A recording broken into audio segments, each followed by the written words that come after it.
영적 영성 환대라는 제목으로 누가복음 10장 30절에서 37절 말씀 가지고 은혜 나눕니다. 제가 빠른 속도로 본문을 읽겠습니다. 예수께서 대답하여 이르시되 어떤 사람이 예루살렘에서 여리고로 내려가다 강도를 만나매 강도들이 그 옷 벗기고 때려 거의 죽은 것을 버리고 갔더라. 마침 한 제사장이 그 길로 내려가다가 그를 보고 피하여 지나가고 또 이와 같이 한 레위인도 그곳에 이르러 그를 보고 피하여 지나가되 어떤 사마리아 사람은 여행하는 중 거기 이르러 그를 보고 불쌍히 여겨 가까이 가서 기름과 포도주를 그 상처에 붓고 싸매고 자기 짐승에 태워 주막으로 데리고 가서 돌보아 주니라. 그 이튿날 그가 주막 주인에게 데나리온 2를 내어주며 이르되 이 사람을 돌보아 주라. 비용이 더 들면 내가 돌아올 때 갚으리라 하였으니 너의 생각에는 이 세 사람 중 누가 강도 만난 자의 이웃이 되겠느냐? 이르되 자비를 베푼 자이니이다. 예수께서 이르시되 가서 너도 이와 같이 하라 하시니라. 아멘. 영성 신학자인 사이먼 찬이라는 분이 영성에 대해서, 스피리추얼리티에 대해서 이렇게 말을 합니다. 기독교의 영성은 세상을 하나님의 의미심장한 역사가 일어나는 것으로 보기 때문에 결국 영성이란 세상에다가 초점을 두는 것이다, 이렇게 말해요.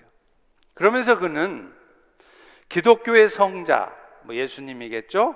그 다음에 불교에서 성자라고 하는 부처님에 대해서 비교하는 이 얘기를 소개합니다.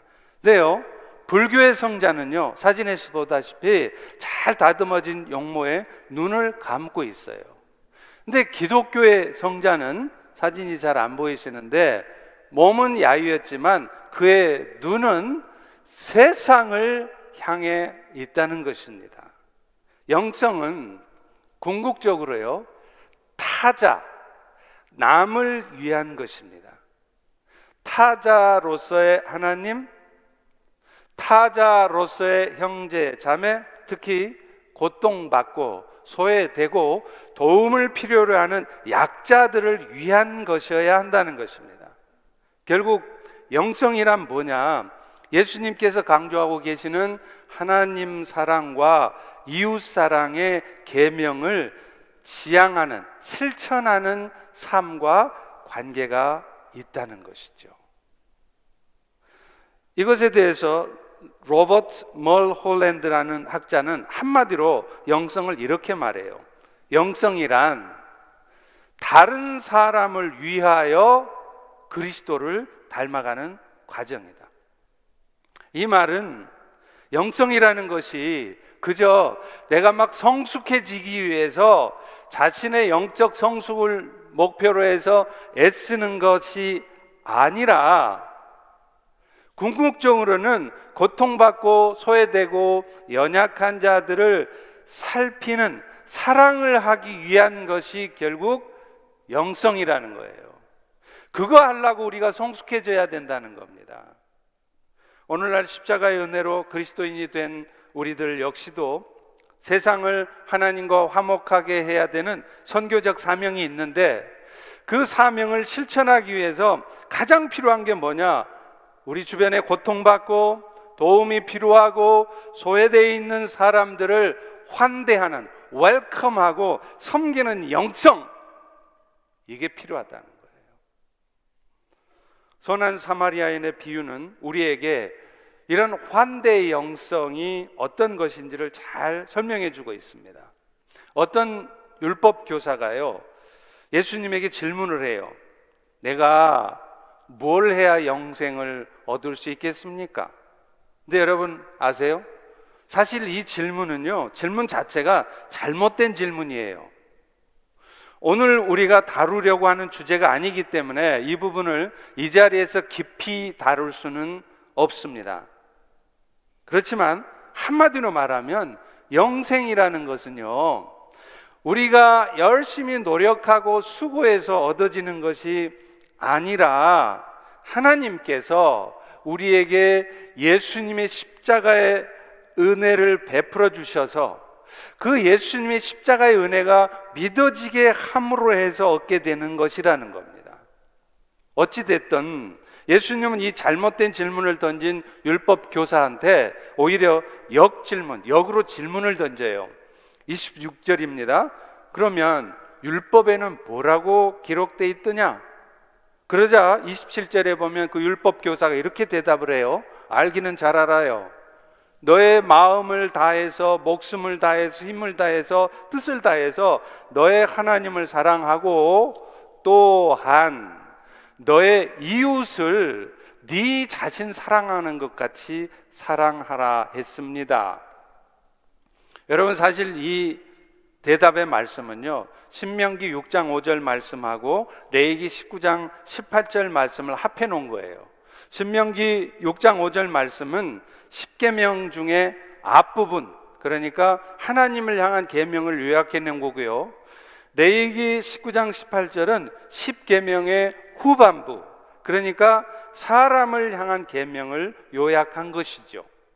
결국 예수님께서 그 질문을 하신 의도는 뭐냐면, 네가 진짜로 하나님을 사랑한다면, 하나님이 정말 고맙다면 그 하나님 사랑한다는 것을 구체적으로 네 주변의 이웃들, 사람들 사랑해 주는 것을 통해서 보여주라, 이 말이에요. 요한일서 4장 20절의 말씀처럼 보는 바, 보여지는 바 내 주변의 사람들을 사랑하지 않는 자가 보이지도 않는 하나님을 어떻게 사랑할 수 있느냐는 겁니다. 그런데 중요한 것은요, 여기서 말하는 이 이웃이라는 개념입니다. 여기서 사용된 이웃이라는 단어가 헬라어로 하면 플레시온이라는 단어인데요, 이 뜻이 뭐냐면 같은 종교권에 있는 사람들, 그런 뜻이에요. 그러니까 유태인들은요, 이 이웃을 어떻게 이해를 했느냐면, 내 주변에 있는 무슬림들, 불교 믿는 사람들, 중국 사람들, 이 사람들은 이웃이 아니에요. 같은 종교권, 같은 유대교를 믿는 유태인들만이 이웃이라는 거예요. 이 배타적인 바리새파 사람들은 사마리아 사람들이든 이방 사람들이든 그 이웃의 범주에서 다 배제시킵니다. 그 사람들은 상관없는 사람들인 거예요.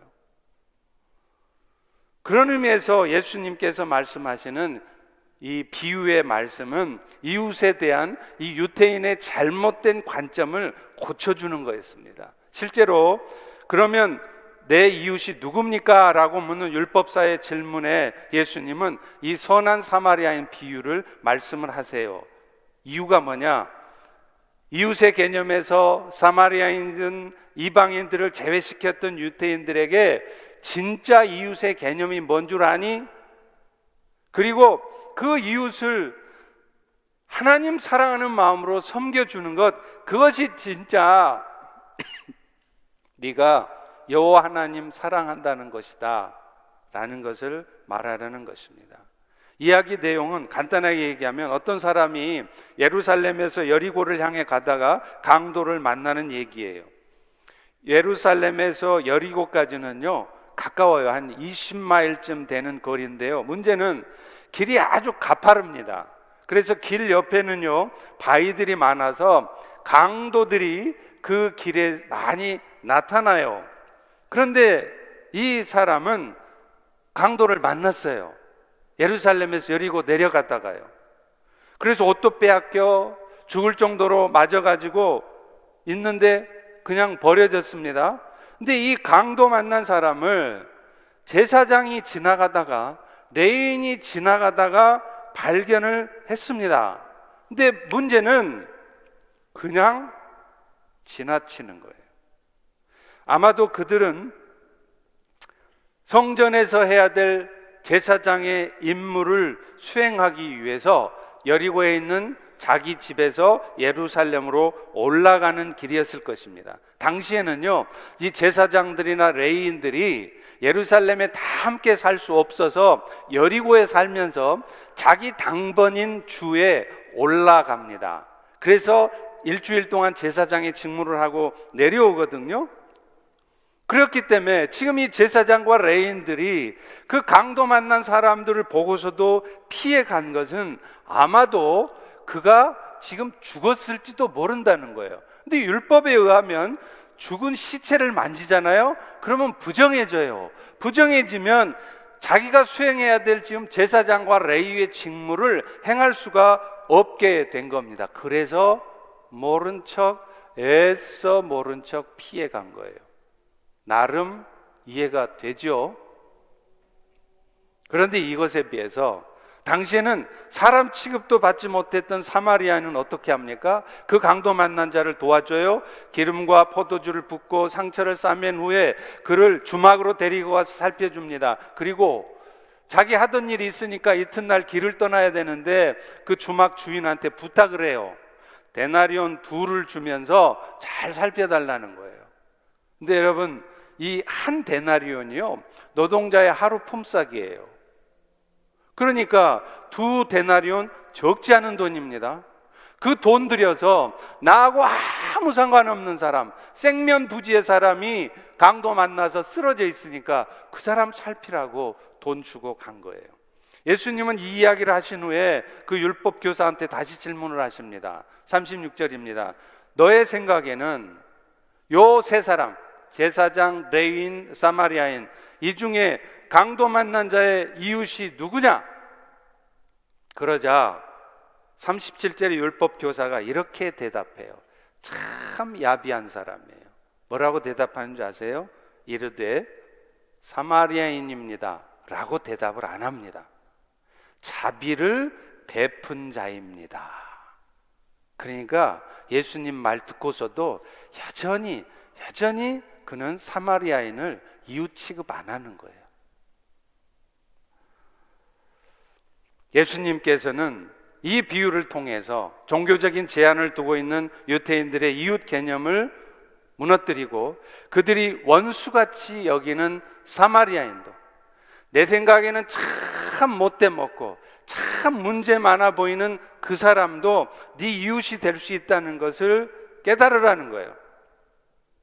그리고 그런 이웃이 사마리아인든 내 마음에 들든 들지 않던 이웃이 어려움에 처해 있을 때 아무런 대가 없이 도울 수 있는 것, 그것이 바로 영생 얻은 자의 마땅한 삶이며, 그렇게 사는 것이 진짜 하나님을 사랑하는 사람들의 삶의 모습이라는 것이죠.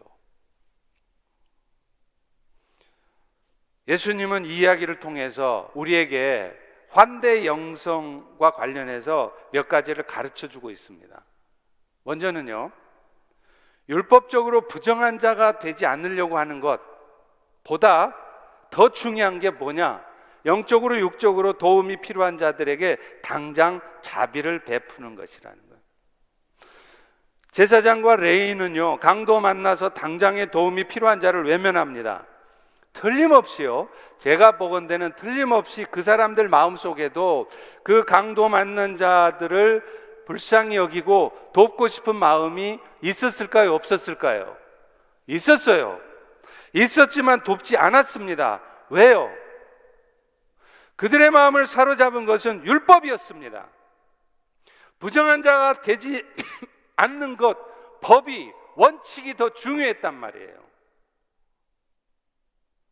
그러나 여러분, 율법 지키는 것 중요하지만요, 그 율법도 결국은 하나님의 백성된 삶을 잘 살아가기 위한 것입니다. 그리고 그것은 곧 뭐냐? 도움이 필요한 자, 소외된 자, 연약한 자, 심지어 못돼 먹은 자, 마음에 들지 않는 자라 할지라도 외면하지 않으며 그들의 필요를 채워주는 일이라는 거예요. 초대교회에 많은 영향을 미쳤던 교부였던 존 카시안이라는 분도 이 비슷한 얘기를 해요. 이분은요, 탐식 있잖아요. 이 탐식을 절제하기 위해서 사람들에게 금식을 자주 하라고 권했습니다. 근데 참 재밌는 것은요, 자신도 금식을 자주 해요. 근데요, 금식을 하고 있는데 손님이 찾아오잖아요. 저도 그러는데 여러분도 그럴 거예요. 그러면 어떡하죠? 손님 접대 안 합니다. 죄송합니다. 저 금식 중입니다. 그죠? 근데 존 카시아는 어떻게 하는지 아십니까? 금식을 중단합니다. 그리고 방문하는 손님을 위해서 무려 하루에 6번씩 식탁을 차리기도 했다는 거예요. 뭘 말할까요? 타인에 대한 환대가 웰컴하고 환영해주고 섬겨주는 것이 수덕적인 삶, 이것보다도 훨씬 더 우선되어야 된다는 것을 강조한 겁니다. 법을 지키고 원칙을 지키는 것 중요해요. 근데요, 그것보다 더 우선적으로 고려되고 시행되게 할 것이 있다면 뭐냐면 고통당하고 있는 자를 돌보고 섬기는 일이라는 것입니다. 실제로 초기 기독교의 영적 중심이 되었던 이 사막 교부들은요, 우리가 상상하듯이 그들은 그 독방 속에 갇혀서 자기들의 영적 성숙만을 생각하는 아주 고리타분한 늙은 독신자들이 아닙니다. 사막의 교부들 중에 한 사람이었던 포에메는요, 이런 말을 해요. 우리가 주로 해야 될 3가지가 있는데 주님을 두려워하는 것, 끊임없이 기도하는 것, 그리고요 이웃에게 선을 행하는 것이라고 말해요. 사막에서 수도를 행하는 사람들도 이웃에게 선을 행하는 것을 중요하게 생각했다는 겁니다. 당시 수도사들에게는 대부분 예고 없이 어포인먼트, 예약 그런 거 없어요. 그냥 막 찾아와요. 그럴 때 수도사들은 그 손님들이 어떤 손님이었든지 그 손님들을 웰컴하고 발을 씻어줬대요. 왜 발을 씻어줬느냐? 그것이 예수님께서 보여주신 사람을 환대하는 첫 번째 모습이었기 때문에 그렇죠. 그러니까 그 손님의 발을 싹 씻어준다는 것은 내가 당신이 내 마음에 들든지 아니 들든지, 내가 환영하는 사람이든 환영하지 않는 사람이든지 나는 당신을 예수님처럼 받아들입니다. 그런 의미라는 거예요. 실제로 페르시아의 요한은요, 강도들이 들이닥쳤는데 세상에 이 발 씻는 예식을 했다는 거예요. 여러분 생각해 보세요. 사람 생각으로 하면 여러분 가게 강도가 들어왔어요? 그러면 여러분이 가장 먼저 할 일이 뭐죠? 얼른 신고해야 돼. 얼른 몰래 신고해야지. 왜요? 자신의 안전을 위해서도 그렇지만 그 강도를 잡아가 주지 않으면 그 사람이 또 다른 곳에 가서도 강도 짓을 할 테니까. 굉장히 합리적인 생각이잖아요. 맞잖아요. 틀린 말은 아닙니다. 그런데 요한은 어떻게 했는지 아세요? 자기를 약탈하려고 온 강도들의 발을 씻어줘요. 다소 극단적인 예이긴 합니다. 그러나 이것이 의미하는 바는 뭐냐면 어떠한 중요한 가치를 할지라도 주님께서 우리에게 허락하신 자비와 사랑을 나타내는 일에 앞설 수는 없다는 것을 보여주는 것입니다. 사실 그렇지 않다면 저와 여러분 우리 모두도요, 예수님의 십자가의 은혜를 입기 전에 이미 죽었습니다. 예수님께서 우리를 보고 긍휼과 자비를 베풀어 주시지 않았다면, 우리의 죄를 먼저 보셨다면요, 저와 여러분은 이미 죽음이었어요. 그러나 예수님은 그런 우리의 연약함, 죄악됨을 먼저 보지 않으셨습니다. 긍휼과 자비를 베풀어 주셔서 오늘 우리는 이 악랄한, 이 못돼 먹은 우리 모두가 예수님의 십자가의 은혜를 입어서 영원한 생명의 은혜를 입고 이 자리에 나와서 하나님을 찬양하는 은혜를 입고 있지 않습니까? 요한의 환대를 받았던 강도들도 마찬가지였어요. 벌받아 마땅한 사람들입니다. 그런데 그들은 오히려 요한의 환대를 받았습니다. 그리고 그 결과 그 환대 때문에요, 그 강도들은 그 자리에서 회개했답니다. 그 강도를 잡아다가 족치고 네가 그따위로 살면 되겠냐고 야단을 백날 쳐도 그 강도는 절대 회개하지 않습니다. 근데 요한이 오히려 환대할 때 그 강도가 회개했다는 거예요. 오늘날 우리의 삶 속에서도 우리는 이런저런 구실들을 붙여가면서 듣기에도 굉장히 합리적이고 그럴듯한 이유를 들면서 결국에는요, 자비와 사랑 베푸는 일을 소홀히 하거나 때로는 의도적으로 회피합니다. 그러나 그것이 어떤 중요한 가치일지라도 주님께서 우리에게 허락하신 자비와 사랑을 베푸는 것, 그것에 앞설 수는 없습니다. 두 번째는요, 그저 육적인 필요를 채워주는 것뿐만이 아니라 그들을 마음으로부터도 받아들이는 부분이 더 중요하다는, 그게 진짜 웰컴, 환대하는 삶이라는 거예요. 예수님은 이 비유를 통해서 유대인들이 사마리아인을 끝까지 이웃으로 인정하지 않는 것을 드러내십니다. 아까 말씀드린 것처럼 실제로 율법 교사들은 이 셋 중에 누가 이웃이냐, 그러니까 그들이 사마리아인입니다, 이렇게 대답을 안 하는 거예요. 그러면서 자비를 베푼 자라고 대답하잖아요. 37절 다시 한번 보세요. 이르되 자비를 베푼 자입니다. 그들은 분명히 네, 사마리아인입니다 라고 답을 해야 맞아요. 근데 일부러 사마리아라는 말을 안 쓰는 거예요. 이유가 뭡니까? 예수님의 말씀을 듣고서도 정신 못 차린 거죠. 그 사마리아인은 여전히 나의 이웃이 아니라는 거예요. 내 식구가 될 수 없다는 거예요. 저런 못돼먹은 인간, 저런 인간들은 나와 함께 할 수 없는 부류라는 겁니다.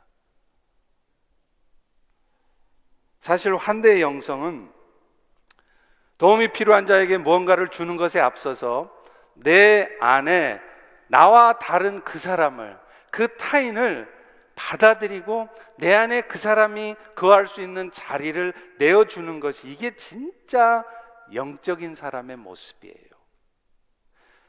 열심히 어려운 사람 도와주고 좋아요. 그런데요, 내 마음에 그런 마음의 여유가 없어요. 자리가 없어요. 나하고 다른 사람을, 타인을 내 마음에 받아지질 않아요. 돈은 좀 줍니다. 도와는 줘요. 근데 내 마음에 그를 이웃으로 받아들이지 않아요. 여러분, 이것이 진짜 환대가 아니라는 겁니다. 그리스도인의 삶이 아니라는 거예요. 바꿔 말하면 내 안에 타자에 대한 마음의 여유가 없는 상태에서 겉으로만 돕는 것, 그거는 진정한 환대가 아닙니다.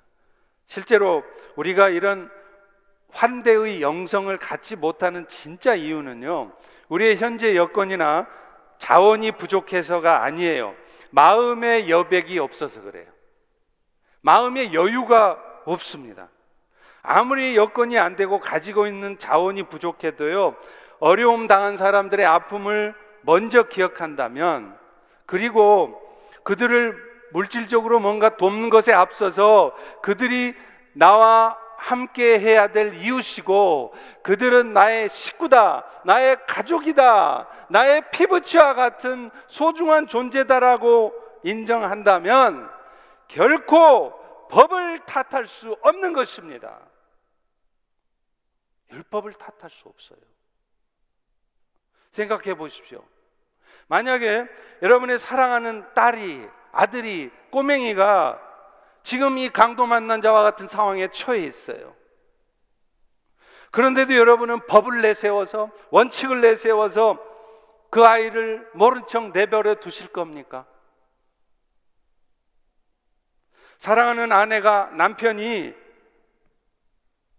그 지경이 되어 있는데도 율법적으로 부정한 자가 될 수 있다면서 외면하겠습니까? 결국 환대라는 것은요, 내가 무엇을 행하는가가 아니에요. 내 안에 나와 다른 타자를 받아들일 수 있는 마음의 여백이, 마음의 여유로움이 있느냐를 말하는 것입니다. 그분이 진짜 영적인 사람인가 아닌가는, 그분이 진짜 성숙한 사람인가 아닌가는 열심히 봉사 잘하고 헌금 많이 하고 잘 부지런히 섬기는 사람인가가 아니에요. 나하고 다른 사람도, 부족해 보이는 사람도, 타자도 내 마음에 받아들일 수 있는 마음의 그릇이 큰 사람, 이 사람들이 진짜 성숙한 사람이고, 이런 분들이 영성 있는 사람이라고 말할 수 있는 것입니다.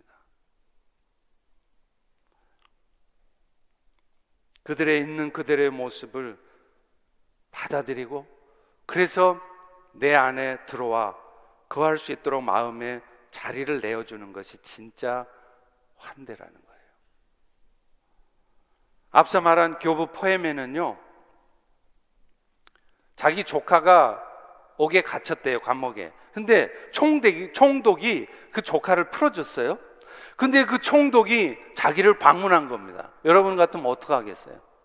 아주 지위도 높은 메릴랜드 주지사가 혹연히 우리 교회로 온단 말이에요. 그럼 우리 어떻게 해야 돼요? 아주 그냥 호들갑을 떨겠죠. 아, 주지사가 온대. 근데 그 사람이 내 조카를, 감옥에 있는 내 조카를 풀어준 고마운 사람이에요.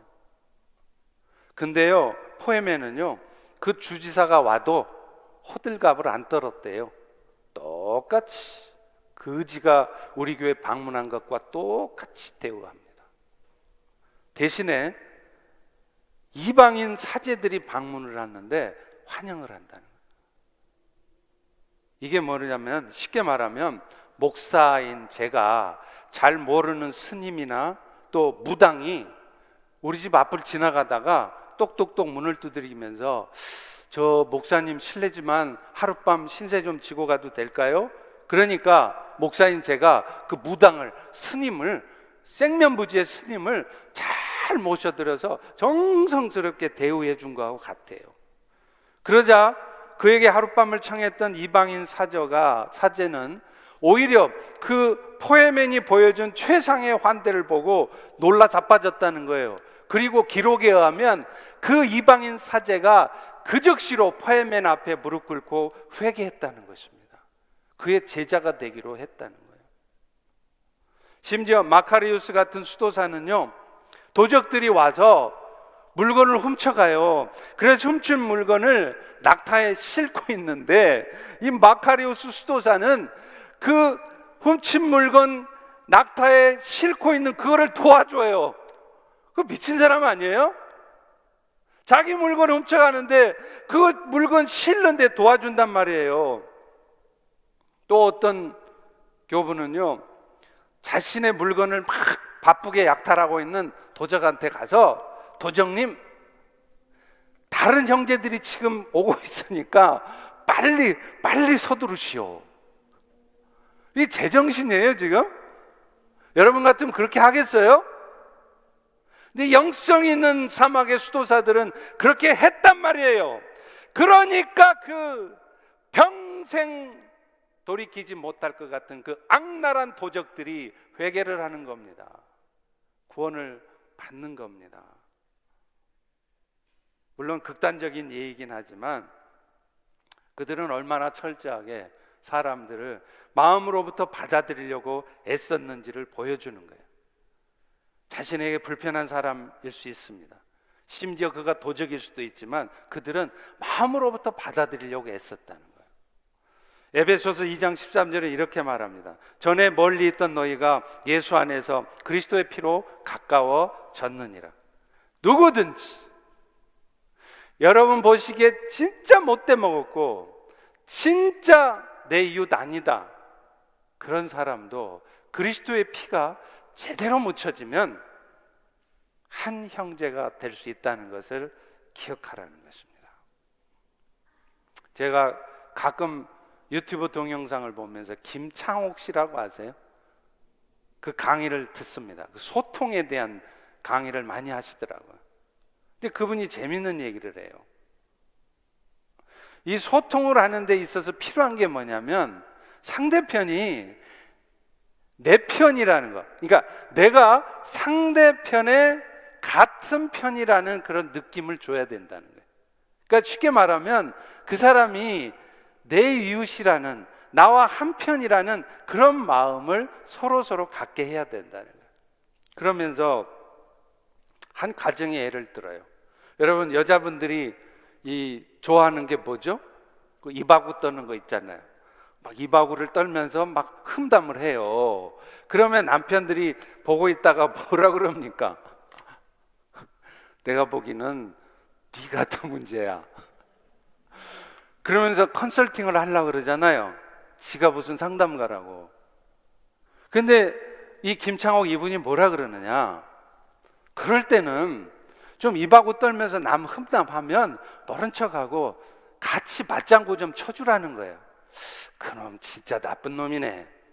그러면 그 아내가 저 남편은 나와 평생 같이 할 내 식구구나. 근데 좀 입하고 좀 떨었다고 네가 더 문제야. 그러면 저 인간하고 내가 평생 같이 살 수 있나 고민한다는 거죠. 저 아주 정말 중요한 핵심이라고 봐요. 반대의 출발이 뭔지 아세요? 같은 식구, 너는 나와 피를 나눈 형제야, 우리는 한편이야, 그런 느낌을 줘야 된다는 거예요. 교회도 마찬가지예요. 자꾸 딴소리 많이 하지 마세요. 좀 나랑 생각 다르고 좀 내가 보기 어설퍼 보여도 저 사람은 우리 편이다, 우리는 다 한편이다, 그런 느낌을 서로 가져야 돼요.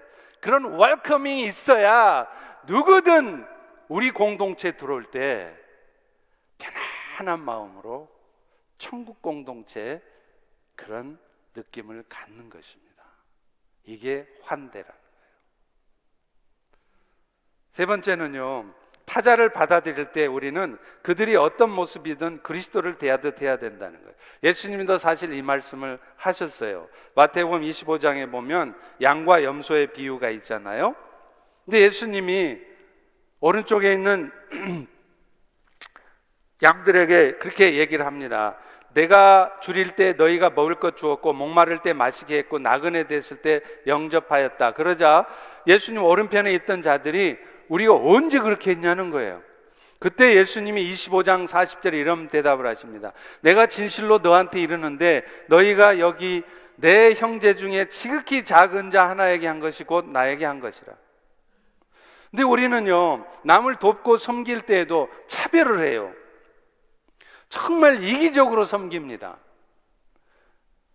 남한테 잘하기는 해요. 그런데 나한테 잘해주는 사람한테는 잘해요. 내 나를 좀 불편하게 생각하고 내 마음에 좀 안 들고 내가 생각하기에 틀렸다 생각하는 사람한테는 아는 척도 안 해요. 그게 환대가 아니라는 말입니다. 그게 영성이 아니라는 말이에요. 도와줘봤자 아무런 도움될 수 없는 보잘것없는 사람들, 그런 사람들은 잘 돕질 않아요. 근데 주님이 뭐라 그러십니까? 여러분 눈에 보기에 진짜 도와줘봐야 아무런 일도 득이 안 될 것 같은 사람들, 밑 빠진 독에 물 붓듯이 도와줘봐야 아무런 효과도 없을 것 같은 사람들도 예수님을 생각하는 마음으로 도우라는 거예요. 작은 자 하나를 섬겼을 때 그 작은 자가 지극히 큰 자가 될 수 있기 때문입니다. 지금은 나를 힘들게 하는 그 사람이 나중에는 나의 적극적인 조력자가 되기도 한다는 거예요. 이 비밀을 아십니까? 한국의 권역별 중증 외상센터, 이 설립에 지대한 공을 세운 사람이 여러분 아실 거예요. 이국종 교수입니다. 근데 이국종 교수가 한 유명한 말이 있습니다. 환자는 돈을 낸 만큼이 아니라 아픈 만큼 치료받아야 된다. 멋진 말이잖아요. 히포크라테스가 한 말이 아니더라고요. 근데요, 이분은 실제로 이 말을 실천하기 위해서 2011년도에 해적들에게 피랍되어서 6발의 총을 맞습니다. 6발이요. 그래서 거의 죽을 수밖에 없었던 3호 주얼리호의 석혜균 선장을 살려내요. 당시 석혜균 선장의 치료가 현지에서는 불가능하다고 판단이 돼서 이국종 교수는 이 사람을 급하게 한국으로 이송을 하려고 그러는데 문제는 4억 원이 넘어요. 에어 앰뷸런스 사용하는데 4억 원이 넘어요. 4억 원이면 얼마죠? 40만 불? 그죠? 그러니까 정부에서도 이 핑계 저 핑계 대면서 지불 보증을 안 서주는 거예요. 그때 이국종 교수는 그래? 내가 sol게. 내가 지불 보증할게. 그래서 이게 막 국민적인 관심사가 일어나니까 정부에서도 어쩔 수 없이 보증을 해줬어요. 그래서 옮겨와서 8개월 동안 치료를 받고 무려 방 총을 맞았는데 썽썽하게 걸어서 병원을 퇴원했습니다. 그런데 이국종 교수가 의사가 되게 하고 그런 마음으로 진료를 하는 진짜 의사가 되게 한데 공헌한 사람이 하나 있었습니다. 그분이 바로 이학산이라는 외과 의사였어요. 이 원래 이국종 교수의 아버지는요, 상위군인이었습니다. 한국전쟁 때 한쪽 눈을 잃어버렸대요. 그리고 팔다리에도 장애가 있는 상위군인이었어요. 그러니 그 이국종 교수가 어렸을 때 얼마나 힘들게 살았겠어요. 상위군인 아들로 살아가니. 그러니까 먹을 것도 제대로 못 먹고 가난하게 사는데 한 번은 어릴 때 축농증이 심하게 와가지고 병원을 갔대요. 근데요, 병원에 가자마자 이제 접수를 하면 국가 유공자 카드, 아버지가 상위군인이니까 국가 유공자 카드를 줘요. 그러면 병원마다 그 이국종 교수를 안 받아요. 왜 안 받을까요? 돈이 안 되는 환자니까. 그래서 이 아이가 엄청 상처를 받고 있는데 몇 개 병원을 전전하다가 어느 병원을 갔는데 그 병원 선생님은 이 이국종 교수를 받아줬어요. 잘 치료해 줬어요. 그러면서 이렇게 말을 하더래요. 너는 참 훌륭한 아버지를 뒀구나. 너도 이 다음에 커서 네 아버지처럼 장차 나라와 인류에 공헌하는 훌륭한 사람이 되거라 하면서 치료해주고 병원비를 안 받았답니다. 이 사건은 이 어린 이국종 교수의 마음을 흔들었습니다. 깊은 감동을 받은 이 교수는 다짐을 했어요. 나도 의사가 되겠다. 다만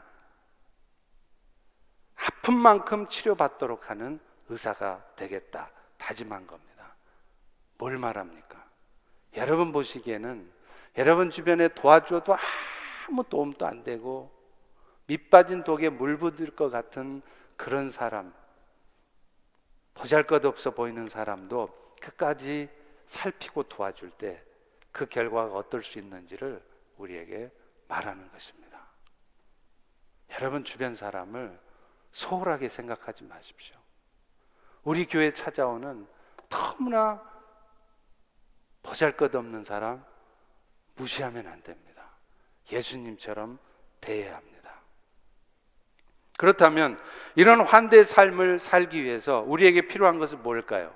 저는 두 가지라고 생각해요. 자족하는 마음과 자신의 삶의 가지치기가 필요하다는 거예요. 프란시스코 형제단은 단순한 삶을 특별한 이들만의 훈련으로 보지 않았습니다. 그래서 이 프란시스코는 이런 말을 해요. 삶의 단순성은 모든 영적 덕목들이 자라는 정원과 같다.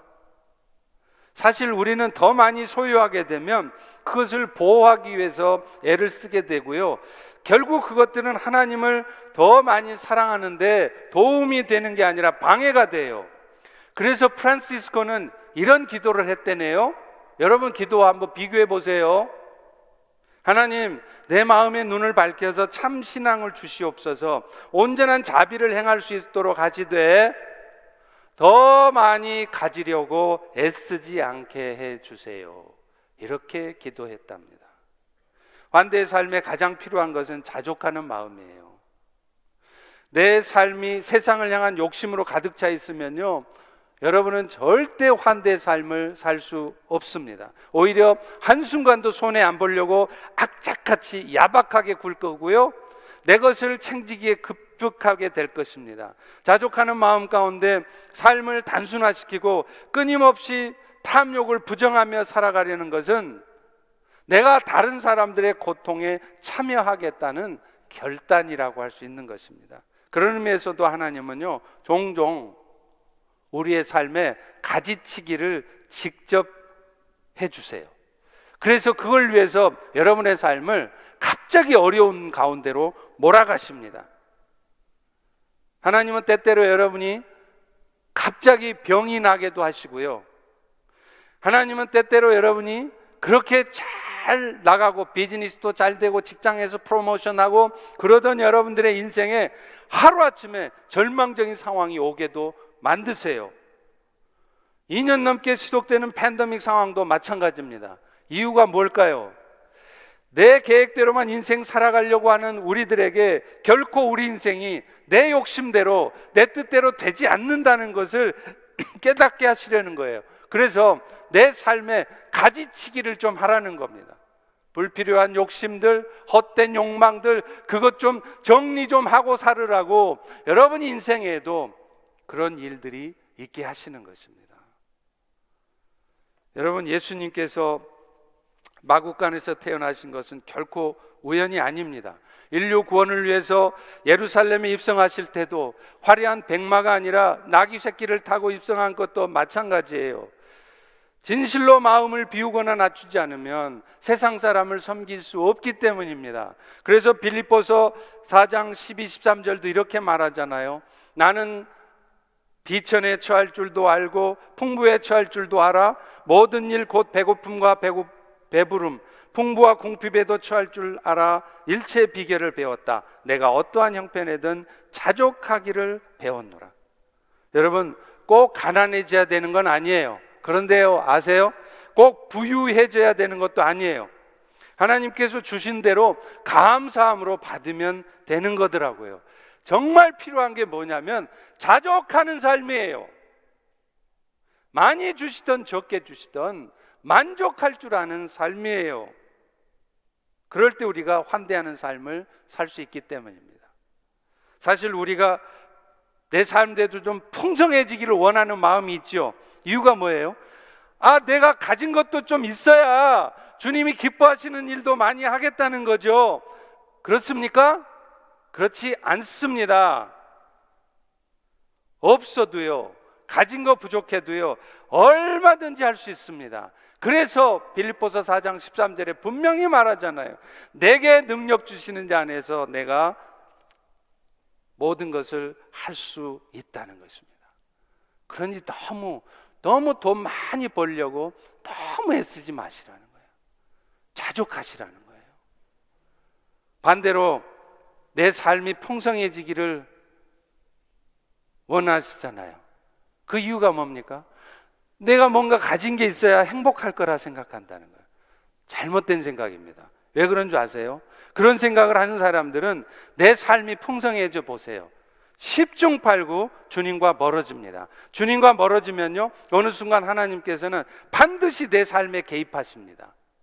내 삶에 가지치기 들어오세요. 그러면요, 여러분은 풍성해져서 행복할 것 같은데 그때부터 행복한 삶이 아니라 고통의 시작일 수 있어요. 그러므로 우리는 환대 삶을 살기 위해서라도 잘되기만을 위해서 기도하시면 안 돼요. 오히려 자족하는 마음을 달라고 기도하셔야 되고요. 정말 물질을 통해서 많은 일을 감당해야 될 분들이 있잖아요. 그런 분들은요, 내가 좀 부자 좀 되게 해주세요, 그런 기도 안 해도요, 하나님이 알아서 부자를 만드시더라고요. 적어도 제 경험으로는 그렇습니다. 애 안 써요. 막 부자 되려고 불철주야 애 안 씁니다. 그런데 막 하늘에서 쏟아져요. 그리고 반대로 여러분이 현재 굉장히 단순하고 가난한 삶을 살고 있다고 해서 남을 향한 환대의 삶을 살 수 없는 것 또한 아니라는 것입니다. 말씀을 맺겠습니다. 슬로우 처치의 저자인 크리스토퍼 스미스는 슬로우 처치에 대해 이렇게 말합니다. 교회의 양적 성장을 추구하는 교회가 아니고 자기 교회 성도들 사랑하는 것 이상으로 지역 주민을 생각하는 교회다. 교회는 그 지역의 삶을 풍성하게 하는 촉매제가 되어야 한다는 거예요. 어제 토요일 날도 이 푸드 디스트리뷰션 하느라고 영어권, 한어권 많은 성도들이 함께 모여서 음식을 날려주고 하는데요, 저도 얼마나 그 일하면서 기뻤는지 몰라요. 점점 더 많은 성도들이 와서 음식을 나눠주는데 어느 사람들도 점점 많아지더라고요. 그래서 제가 전도지를 전하면서 시간 있거들랑 이거 꼭 읽어보세요. 당신 인생을 바꿀 수 있습니다. 그랬더니 다 고맙다고 받아요. Thank you, sir. 왜 그럴까요? 주는 게 있으니까.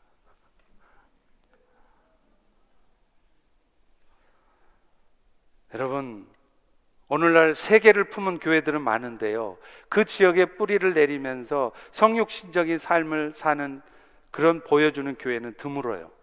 먼 나라의 약자에 대해서 불쌍한 마음을 갖는 것도 필요하지만 내 곁에 있는 한 사람의 아픔에 귀를 기울이고 그 아픈 손을 말없이 잡아줄 수 있는 환대가 필요합니다. 우리 모두가 사막의 수도실로 들어갈 필요 없습니다. 우리가 살고 있는 삶의 현장, 우리 교회가 처해 있는 이 저먼타운, 이 메릴랜드가 바로 수도실이에요. 여러분의 가정과 직장이 수도실입니다. 성경 안에 있는 대단한 진리를 발견하는 것, 그게 영성이 아닙니다. 여러분의 삶의 현장에서 이 땅 사람들의 아픔에 귀 기울이면서 여러분의 손을 내밀고 웰컴 하는 것이 진짜 영성입니다. 기도하겠습니다. 하나님, 오늘 또 우리에게 진정한 영성이 무엇인지 깨닫게 하시니 참 감사합니다. 이제 우리가 그런 영성을 가지고 살아가는 우리 모두가 될 수 있도록 축복하여 주옵소서. 예수님 이름으로 기도합니다. 아멘.